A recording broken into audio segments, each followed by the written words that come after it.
Muito bom estar de volta. Vamos trabalhar hoje com a lição de número 9, o grande conflito e a igreja primitiva. Nós podemos trabalhar nesta semana de forma bem simples, com duas palavras só, que organizam o tema. A primeira é a palavra destruir. E a segunda é a palavra edificar ou construir. A palavra destruir refere-se às ações do diabo nessa luta entre o bem e o mal para destruir a igreja cristã primitiva. E a palavra construir ou edificar refere-se às ações de Deus, do Espírito Santo, para construir e edificar a igreja. Então vamos trabalhar com dois pontos.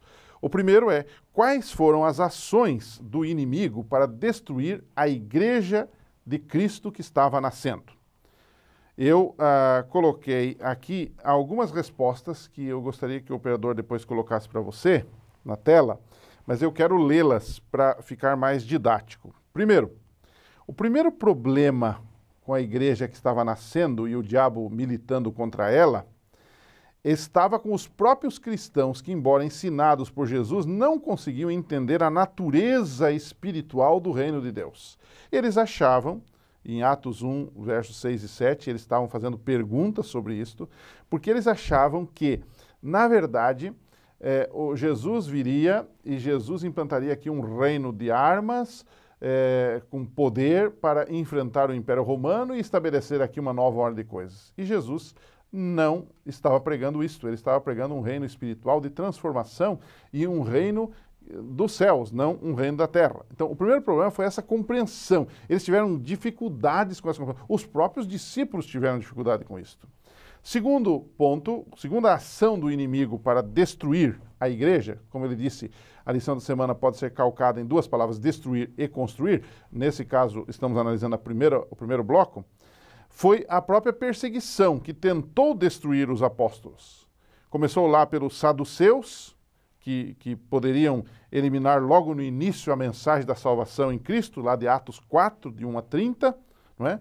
Depois, mais tarde, isso se intensifica no apedrejamento de Estevão, mostrou que o diabo estava tentando derrubar não só os apóstolos, mas também os demais, porque Estevão era um dos líderes da igreja naquela época, embora não fosse da sequência dos apóstolos. Enfim, você tem as ações de Satanás aqui, muito claramente, para destruir a igreja, naquela época e hoje de forma igual. Outra ação que ele usou, eu colocaria como letra D, é o preconceito. O preconceito que os primeiros cristãos tinham, porque naturalmente eram de ascendência judaica, tinham com os gentios, com os não-judeus. Ele foi usado dentro da igreja para que a igreja não crescesse. Percebeu isso? E a história clássica é a história de Atos 10, do lençol cheio de animais imundos. E Deus disse, levanta, mata e come, disse para Pedro. E Pedro disse, eu jamais vou fazer isso. Ele estava confundindo as coisas, ele achava que aquele lençol representava realmente animais, como porco, por exemplo. E aquele lençol, na verdade, era uma descrição simbólica da relação dos judeus com os gentios, que os judeus consideravam os gentios como animais imundos. E Deus disse, não, eu os escolhi para comporem a minha igreja. Agora a igreja era composta de judeus, de gentios, de gente de todas as raças, de todos os lugares do mundo. Enfim, mas esse preconceito criou dificuldades. E a história das epístolas, por exemplo, a narrativa das epístolas, contém esse ranço entre judeus e gentios, cristãos judeus que não aceitavam os gentios e assim por diante. Ou seja, essa foi uma obra do diabo, o preconceito. Hoje não é diferente. Bem, mas não vamos falar só das coisas que o diabo fez. Isso não nos interessa. Vamos falar das coisas que Deus fez para a igreja primitiva sobreviver ao grande conflito. Primeiro lugar, Deus enviou o seu Espírito sobre a igreja. Atos 1, versos 6 a 8 diz, mas recebereis poder ao descer sobre vós o Espírito Santo e ser-me-eis testemunhas em Jerusalém, Judeia, Samaria, até os confins da terra. Ou seja, Deus já começou mandando o seu Espírito. E aí nós temos aquela gloriosa manifestação de Atos 2, onde o poder de Deus foi derramado de forma abundante, gloriosa sobre o povo. Segundo lugar, a ação de Deus é que ali já no livro de Atos, capítulo 1, nos versos 9 a 11, Deus confirma para aquele povo que estava triste com a partida de Jesus, além de enviar o seu Espírito, Deus também enviou uma promessa de que o mesmo Jesus que foi ao céu voltaria para buscar os seus filhos, os seus filhos. Isso deu um alento na igreja, que estava chorando, que estava triste, que estava magoada até. Aqui nós vemos Deus trabalhando por sua igreja. Aliás, Ele sempre trabalha por sua igreja.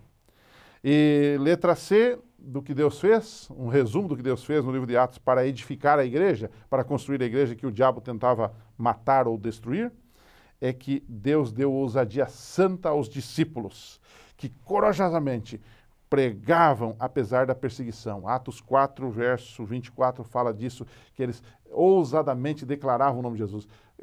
Como é que a gente consegue entender se isso não é um milagre de Deus? Se antes eram tímidos, medrosos, fugiram diante da prisão de Jesus, agora são homens destemidos. Há um milagre aqui, é a ação de Deus, não tenho dúvida disso. Não é?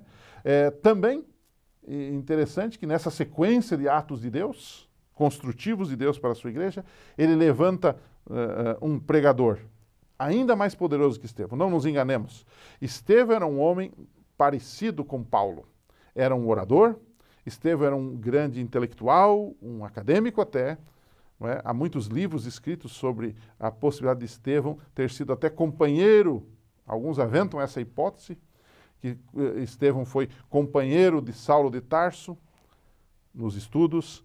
Ele era um homem preparado, mas quando ele morre, a igreja perde um ícone, a igreja perde uma referência. Todavia, Deus levanta alguém maior do que ele ainda. Paulo, Saulo de Tarso, que vira Paulo e torna-se o pregador que nós todos conhecemos. E, finalmente, a última coisa que Deus faz, Deus revela a sua vontade sobre a evangelização dos gentios. E aí, depois que Pedro tem aquela visão, aquela do lençol, Pedro vai e fala para todo mundo que Deus, de fato, tinha aberto o evangelho para todos, incluindo os gentios, e que a igreja não precisava mais ter esse preconceito. Conclusão de tudo isto, eu diria assim, em nossa vida, em meio ao grande conflito, será que nós estamos conseguindo ver as ações de Deus em nosso favor? Ao estudarmos o livro de Atos, a gente percebe as ações do inimigo, mas mais fortemente a gente percebe as ações de Deus. Esse é o resumo desta semana. Então, a pergunta é, estamos nós conseguindo ver as ações de Deus em nossa vida hoje, no meio do grande conflito? De repente, peça aos seus alunos para contar algumas dessas ações na vida deles. Vai ficar muito bom, vai ficar muito prático e vai terminar a lição exaltando o poder de Deus. Um abraço, a gente se encontra.